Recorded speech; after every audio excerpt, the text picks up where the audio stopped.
আজকে মায়াপুরে যাচ্ছি ছেলে মেয়েকে নিয়ে রাধা গোবিন্দ দর্শন করতে। ফাইনালি আমরা কৃষ্ণনগর স্টেশনে চলে এসেছি আর এখান থেকে আবার টোটো ধরে চলে যাচ্ছি মায়াপুরের ঘাটে। ওই করে যাচ্ছি, মেয়ে আবার একটা ভিডিও বানাচ্ছে। এবার আমরা নৌকায় করে ঘাট পার হলাম। আমাদের ভিডিওগুলো তোমাদের কেমন লাগছে কমেন্টে লিখবে।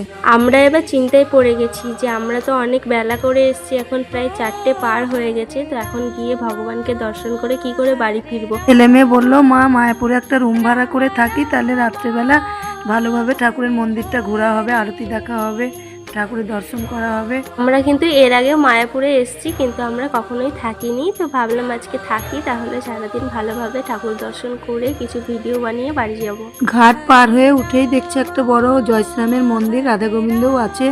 আমরা প্রণাম করলাম, দিয়ে তখন মায়াপুরের মন্দিরে গেলাম। এবার কিন্তু আমরা আগে থেকেই ভেবে এসেছি যে ওখানে গিয়ে ড্রেস চেঞ্জ করব, মানে ওখানে গিয়ে গোপী ড্রেস পরে আমরা ভালোভাবে একটু মন্দিরে যাব।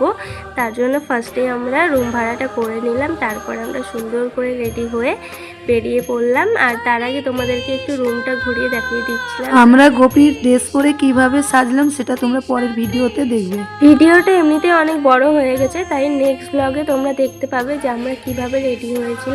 তো টাটা, চ্যানেলটাকে সাবস্ক্রাইব করে নেক্সট ভিডিও দেখে